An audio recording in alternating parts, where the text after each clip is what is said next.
This time she was like bent double and she said, well, yes, do anything.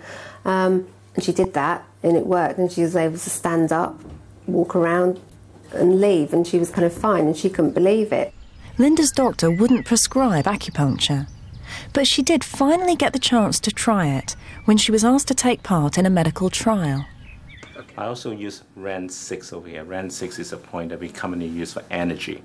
Medical researcher Andrew Vickers was asked to conduct the most comprehensive trial so far into acupuncture.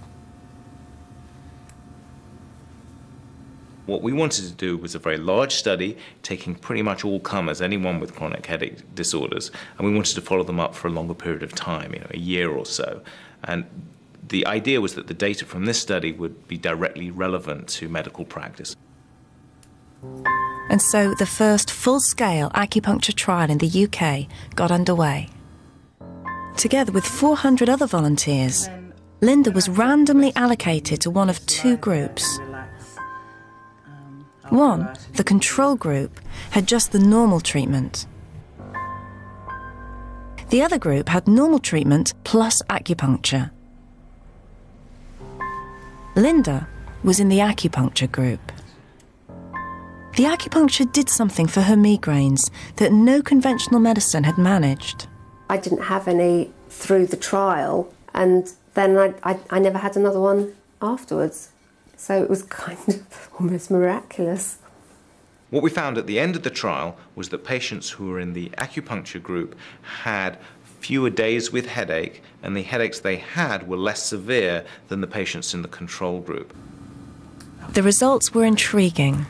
Here at last was a large-scale, randomised trial that showed acupuncture might really work. It was a significant step forward. But there's something that's still troubling me. Perhaps it wasn't the acupuncture itself that was making the difference to people like Linda and the other volunteers. It could have been some other part of the treatment.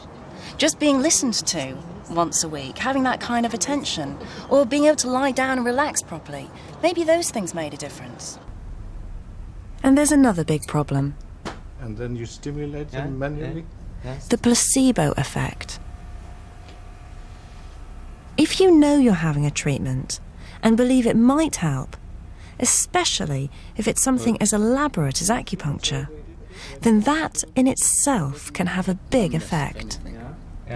And another stimulation is maybe we want to. Placebos can move mountains in clinical medicine.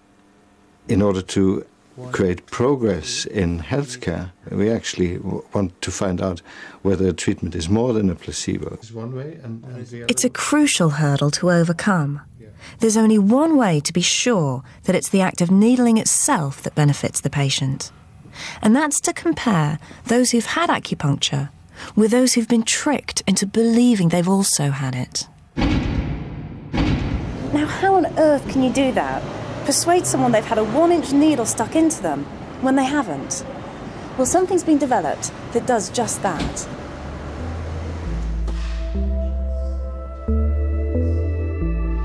I've come to see Mike Cummings, a medical doctor, as well as one of the country's most prominent acupuncturists. Well, in order for me to demonstrate those... He's keen to put acupuncture on a real scientific footing and has been checking out techniques for fake acupuncture. So, generally this is the experience that you'll have. Tap the needle in. Ow.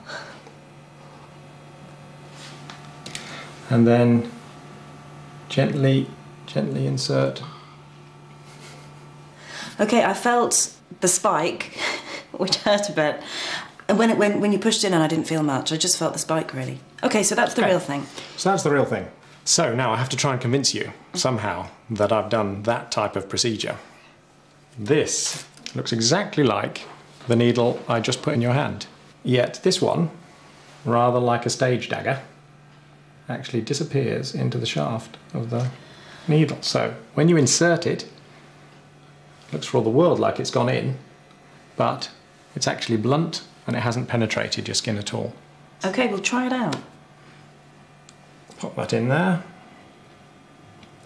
And then we can tap it in the same way. That's convincing. And then we twiddle and push. To be honest, that is more convincing than the actual real acupuncture. That feels more like a needle going in and looks more like a needle going in. That's probably because the blunt end on the skin is still feeling quite sharp. I would believe I'd had acupuncture. Do you think it's in you? I don't, because you showed me how it worked, but I would have done. Well, that was pretty convincing. And for me, it represents quite a big step forward, because if you're able to have a believable sham acupuncture, it means you can put real acupuncture to the test properly and see whether it's the needling itself that's really having an effect. And what's more, I know of a team who've managed to do exactly that. I've come to the United States because a full-scale trial here has, for the first time, tested real acupuncture against sham acupuncture.